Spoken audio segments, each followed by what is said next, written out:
Allez, c'est parti pour une nouvelle analyse. L'été pointe le bout de son nez, les journées rallongent, et franchement, on a tous cette même idée en tête. Se rafraîchir au bord de l'eau. Mais pour que ces moments restent de purs instants de bonheur, il y a une préparation indispensable à faire. Le but aujourd'hui, c'est de fournir la boîte à outils ultime pour la sécurité aquatique des tout-petits, histoire de passer une saison estivale avec une tranquillité d'esprit absolue. Alors, on entre tout de suite dans le vif du sujet. Sur l'ensemble des noyades estivales, 27% impliquent des enfants de moins de 6 ans. C'est plus d'un quart des incidents. Ça montre vraiment à quel point les tout-petits sont vulnérables. Pourquoi ? Eh bien, tout simplement parce qu'à cet âge-là, on n'a ni la conscience du danger, ni les capacités motrices pour se débrouiller dans l'eau. Et c'est exactement pour faire baisser cette statistique qu'on doit passer tout ça en revue. Pour bien se rendre compte de la gravité de la situation, il y a un chiffre qui marque les esprits, 1480. C'est littéralement le nombre total de noyades accidentelles qui ont été recensées en France par Santé publique France pendant l'été 2021.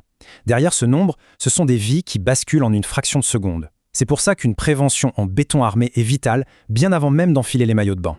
Heureusement, il y a des solutions très claires. Voici notre feuille de route. On commence par le risque en chiffres. Ensuite, on verra à quel âge la baignade est possible. On parlera du bon équipement, on listera les 5 règles d'or et on terminera avec la loi sur les piscines privées. Première étape, le risque en chiffres ou pourquoi la noyade reste la première cause d'accident mortel chez les moins de 5 ans en France. Ce n'est pas une fatalité, c'est juste la réalité statistique qui nous sert de base pour toutes les solutions qu'on va voir ensemble. On passe au deuxième point, la baignade. D'accord ? Mais à quel âge ? Il faut vraiment s'adapter au développement de l'enfant, c'est ce qui dicte tout. C'est super intéressant de regarder la logique médicale derrière tout ça. On n'y pense pas toujours, mais un bébé, ça a une toute petite masse corporelle pour une grande surface de peau. Le résultat, ça se refroidit 3 à 5 fois plus vite qu'un adulte. Du coup, de 0 à 4 mois, l'eau doit être à 37 degrés et on se limite au bain à la maison 5 à 10 minutes max. Entre 4 et 6 mois, on peut passer à une pataugeoire à 32 degrés pour 10 minutes. Ensuite, entre 6 mois et 1 an, voire plus, on gagne un peu en temps de baignade, mais la règle d'or ne change jamais. On sort l'enfant de l'eau au tout premier signe de froid, comme des lèvres un peu violettes ou de fatigue. Troisième point au programme, le bon équipement de sécurité. Et là, attention, tous les dispositifs de flottaison ne se valent clairement pas. S'il y a un seul truc à retenir ici, c'est cette petite suite de lettres et de chiffres. NFEN 1338-1. C'est la norme de sécurité européenne obligatoire. C'est la garantie absolue qu'un équipement a vraiment été testé et approuvé pour l'apprentissage de la natation. Donc avant même d'enfiler des brassards, un gilet ou une combi à un enfant, il faut impérativement chercher cette certification exacte sur le produit. C'est littéralement non négociable. Et ça nous amène à casser un mythe hyper dangereux. D'un côté, on a les jouets aquatiques, les fameuses licornes gonflables, les matelas. Franchement, ça n'offre aucune garantie de sécurité. La répression des fraudes le dit souvent, ça peut se retourner ou se dégonfler d'un coup sec. De l'autre côté, on a les vrais équipements qui sauvent des vies, certifiés par notre fameuse norme NFEN 1338-1. Bref, il ne faut jamais, au grand jamais, confondre un jouet de plage avec un vrai dispositif de survie. Allez, on arrive à la 4e étape, les 5 règles d'or. Parce qu'on a beau avoir le meilleur matériel du monde, l'ultime rempart, ça restera toujours la vigilance humaine. La règle numéro 1, et c'est malheureusement celle qu'on oublie le plus vite, ne jamais quitter l'enfant des yeux. Il faut un adulte désigné à 100% dédié à la surveillance.